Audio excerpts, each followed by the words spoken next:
आजकालचे शेतकरी रासायनिक शेती करतात, सेंद्रिय शेती सोडून रासायनिक शेती करतात. तर रासायनिक शेती ही आपल्या शरीराला धोकादायक आहे आणि सेंद्रिय शेती ही आपल्या शरीराला उपयुक्त आहे.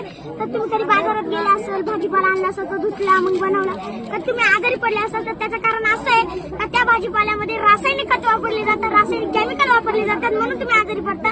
आणि याच्यामध्ये शेणखत वापरलेलं आहे, बनायची शेत आहे आणि त्याच्यामध्ये शेणखत वापरलेलं आहे. त्याचे वेगवेगळे प्रकार असतात, गांडूळ खत, शेणखत, कोंबडी खत आणि फ्लावरचे शेत आहे त्याच्यामध्ये शेणखत वापरलंय, गुलाबाचं शेत आहे त्याच्यामध्ये शेणखत वापरलंय आणि शेंगदाण्याची पेंड आहे, गाईचं खाद्य शेंगदाण्याची पेंड आणि हे उडदाची डाळ आहे. मग याची आपण आमटी पण खातो आणि गाईचं खाद्य पण आहे आणि हे खाल्ल्यानंतर गाई शेण देते. मग त्या शेणाचं 1 किंवा 2 महिन्यानंतर खत तयार होतं. ते खत मग या शेतीमध्ये आपण वापरतो आणि या प्रोजेक्टमधून मला असं सिद्ध करायचं, शेतकऱ्यांनी रासायनिक शेती न करता सेंद्रिय शेती करावी. धन्यवाद.